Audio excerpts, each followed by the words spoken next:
Oh, my name is Susan Oakley. I'm the band director at Elizabeth Adams Middle School. And my name is Tawnie Olson, and I was the composer chosen to participate in BandQuest this year. Well, I would say it's shown me that my band, it's proven to me actually once again that my band is much more flexible with mixed meter and rhythms that can seem maybe a little daunting. They dove right in. They played stuff that I did not anticipate that they could do easily. And it was a good think piece for me. Like, it pushed me out of my comfort zone where I've been with middle school band. A lot of stuff is pretty formulaic in terms of what they're asking of the composer. And there was a lot of places where things sort of took an unexpected turn. And so it was great to see they were so responsive to that, and that I could show them the music that was written in the score that, I don't always get to do as a conductor. So it was a fun challenge for us all around.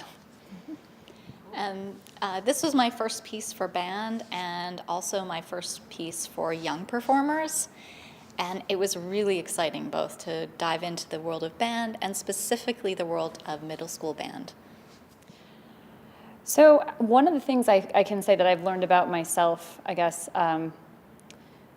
is that it sort of confirmed, I guess, my bias towards fast, rhythmically driven music. I think that was one of the first things that we had a survey and giving information to the composer, yet I had not even met Tawnie, and I said, I love music that's got a lot of energy and a lot of rhythmic drive to it. And as I was chewing on the score and working with the students, it really showed me, I'm like, yeah, I like stuff that's got, those rhythmic puzzles to untangle, and that the drive is through the rhythm.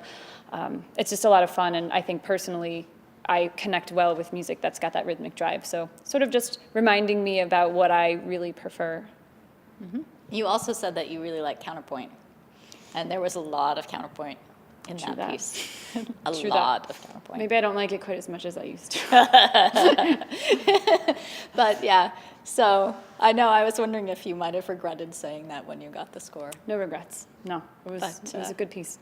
Oh, thank you. Well, you guys played it really well. Oh, so. Thanks.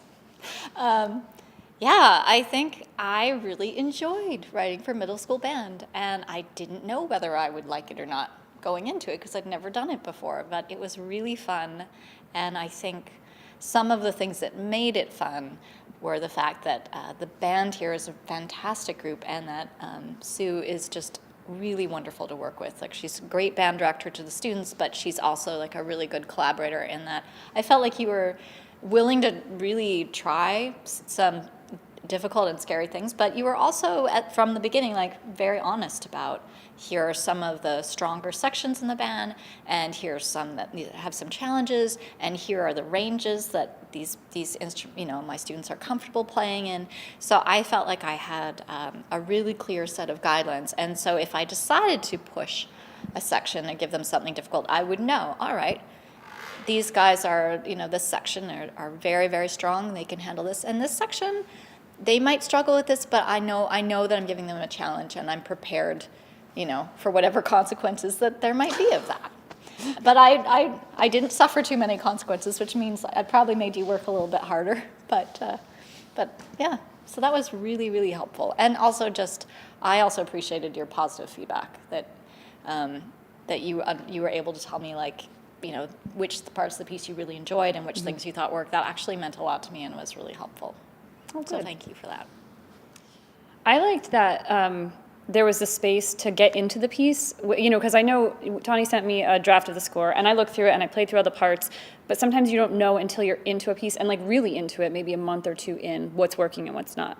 So, I think I was in touch with her last week and I said, hey, we're still, this isn't working the way I think it should, what are your thoughts on this? And she was like, oh yeah, of course. And so we had talked on the phone and figured it out. And so I think the idea that it's an open door in terms of communication throughout the process, I sort of expected that once it was set, maybe a couple weeks ago, that it was going to be no, that's the end of the story. You've got to play it as it is because we're too far in. But I appreciated the fact that if there was something that I didn't quite understand, or the students weren't getting, especially as we were digging in and working, that she was like, let's talk, let's work through it. And she came in a few times to school to listen and give me feedback about, this is what I'm thinking, no, you kind of missed the mark with this. And so that was super helpful for me, especially going forward towards the later end of working on prepping for the performance.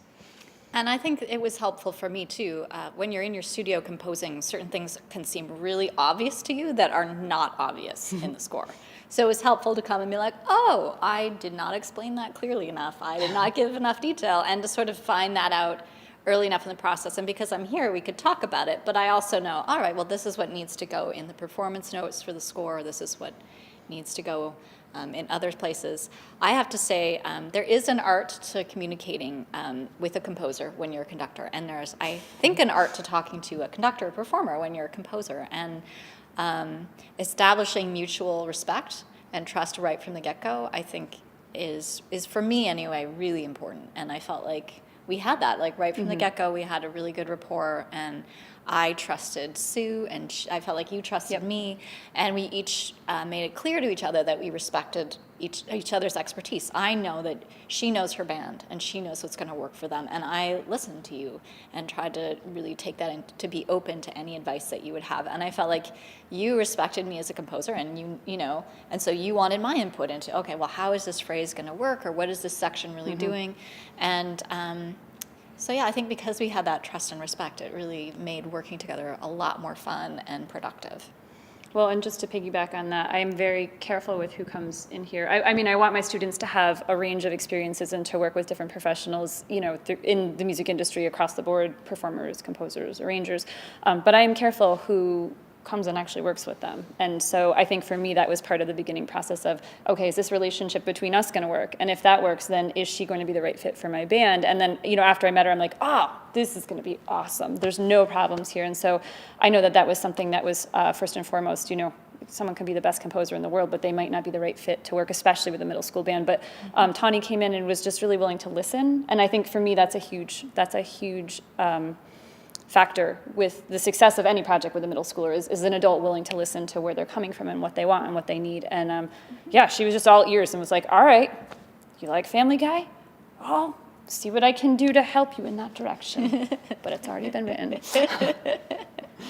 Yeah, well, and I do feel like the students here are just really wonderful. So they had really interesting and good things to say. And they are middle school students, so on the off chance you get one of them who's like having an off day, I understand that. I know, okay, it's just not your day. But there really weren't, I mean, there wasn't much of that. The kids were generally just like very enthusiastic and very engaged, and I really just appreciated their feedback. Like even I came in and we did some aleatoric improvisation one day, and there was one kid, you know, who said, that sounded like butterflies. And I just thought that was the most beautiful comment, and it came from like a kid that, for me, not knowing them, to look at them, I would not have expected that reaction.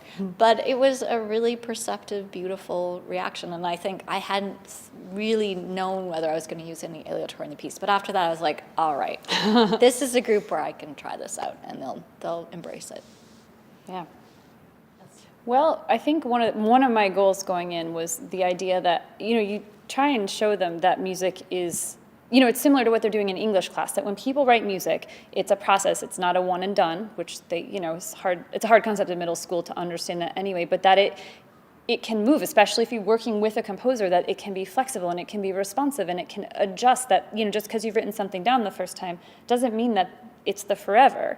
But I think this experience, especially, you know, like, we'd make an adjustment, or you know, like we added some more for the trumpets. That was, I think, one of the first edits we did. Yep. And so she then dropped me some PDFs, and I printed them out. And the next day they come in, and I'm like, oh, hey, trumpets, I have new parts. And they're like, you have what?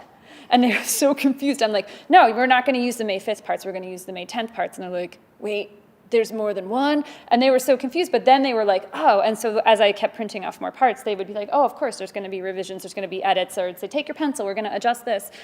So that they saw the music was responsive was something I hope sticks with them. And I honestly hope that what they take away from this is that they can learn a new piece that no one has ever played before. They can perform it, and they can do it. The timeline was really tight, and the fact that they can do hard things quickly, you know, regardless of where they go, that they can, you know, sink their teeth into something and really make art together in a meaningful way.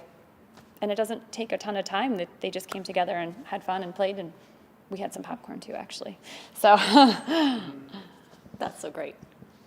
There's a difference. I think maybe I don't have high enough expectations, because we were talking just now about one of the parents came and talked to me and said that her son had been thinking about maybe quitting band, but then he really liked this piece, and in fact he got so enthusiastic that he insisted that she come and hear the performance today, and now he wants to continue in band. And that's way beyond anything I would have hoped that my piece could do. I mean, I would have felt pretty conceited to hope that it would have that effect.